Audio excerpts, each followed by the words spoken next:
That's a big beaver. Woo! We should chop that beaver. Now that is one big beaver. Oh, you power like a girl. Which is a good thing. Here we go. All right, here we go. Imagine the dam it would make. Oh, when it jumped in. All right, here we are on day 2 at the Ottawa Outdoor Adventure Travel Show. And we're talking about the finding the paddle contest. Yes. And you haven't found one yet. I have not. I've gone out 4 times looking, and I've been disappointed. But this year's the year, maybe. And you didn't find it last year, so your husband bought you a paddle? 2 years ago, my husband did. When I was looking for Fiona's paddle, and I was so close, but I missed it, and I was disappointed. And my husband ended up buying me one that. I think if you don't find one this year, because the prize is a canoe. If you don't find it this year, he should buy a canoe. He did.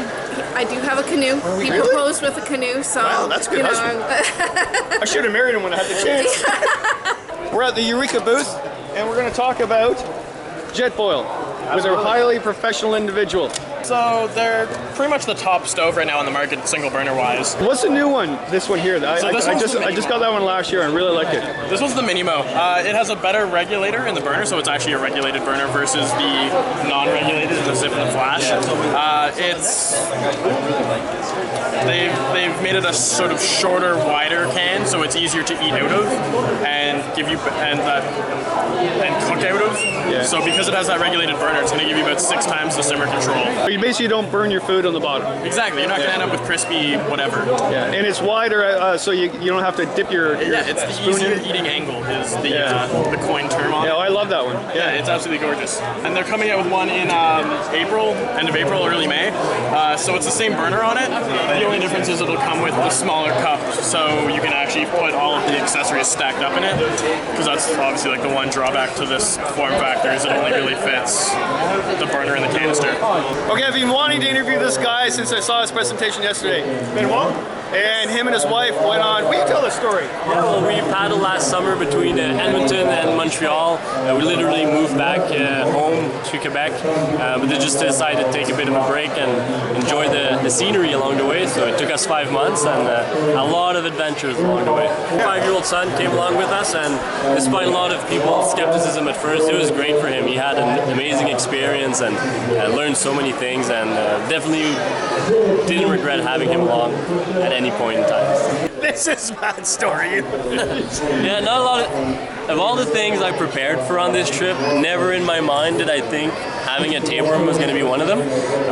But after completing the Grand Portage, which is a 14-kilometer portage, I almost passed out due to dehydration. I thought during the portage itself, drank a lot of water, felt better. And the next morning I kind of realized why I was so weak during the portage when I went for a shit in the bush and this 3-meter-long tapeworm came out of me. And at that point it was a bit of a surprise, kind of disbelief. I already had stepped on a nail, I had poison ivy on one of my foot, so I was already kind of discouraged by my health issues, so that was just kind of a cherry on top. And at least it exited. I didn't have a lot of issues after that, got some medication, and then hopefully it's gone now, but who knows.